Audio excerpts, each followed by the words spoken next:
Assalamualaikum. Saya ingin mengajar anda semua cara untuk menentukan selang kelas.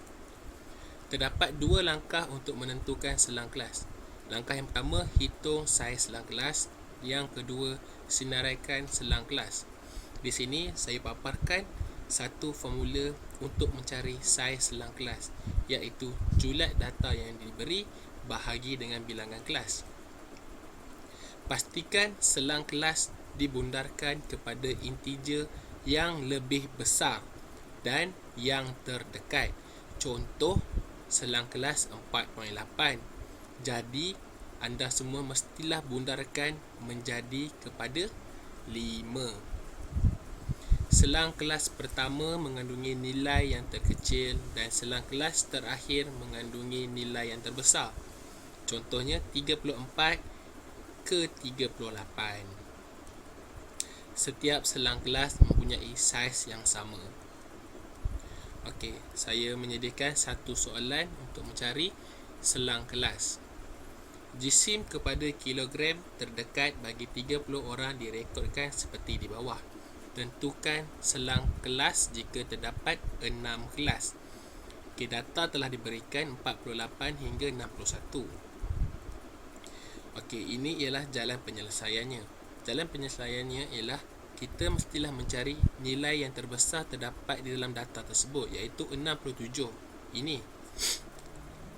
Dan nilai yang terkecil di dalam data ialah 44. Formulanya ialah 67 tolak 64 bahagi dengan bilangan kelas, iaitu 6. Maka kita mendapat 3.8. 3.8 mestilah dibundarkan kepada yang lebih besar dan yang terdekat, iaitu menjadinya 4. Okey, selang kelas ialah 44 ke 47. 44 ke 47 mempunyai saiz selang kelas, iaitu 4 hinggalah 64 ke 67. Okey, menentukan selang kelas yang sesuai. Terdapat 3 cara untuk menentukan selang kelas yang sesuai. Cara yang pertama, bilangan nilai dan julat nilai dalam suatu set data. Yang kedua, bilangan selang kelas. Dan ketiga, saiz selang kelas. Okey, yang ini ialah untuk membina jadual kekerapan. Jadual di bawah menunjukkan jumlah wang yang dibelanjakan oleh 30 orang murid yang membeli buku. Bina satu jadual kekerapan jika diberi bilangan selang kelas ialah 4. Okey, data yang diberikan 14 hingga 45. Seperti tadi, kita mesti mencari nilai tertinggi di dalam data, iaitu 65. 65 berada di sini dan nilai yang terendah di dalam data ialah 10.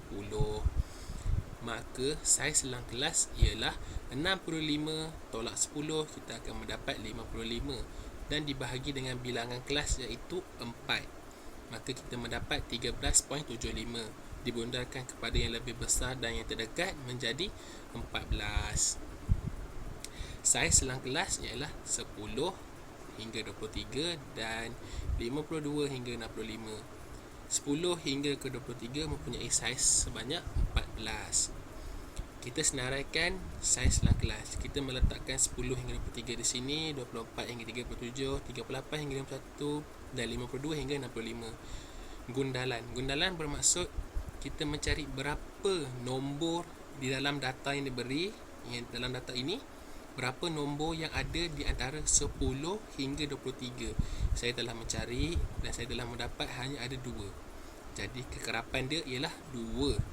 24 hingga 37, berapakah nombor yang ada dalam data ini? Yang ada nombor di antara 24 hingga 37 dan saya telah menjumpai sebanyak 9. Dan seterusnya hingga dah 52 ke 65. Ada 8. Maka ditambah semua kekerapan menjadi 30. Ini saja video daripada saya. Sekian, terima kasih.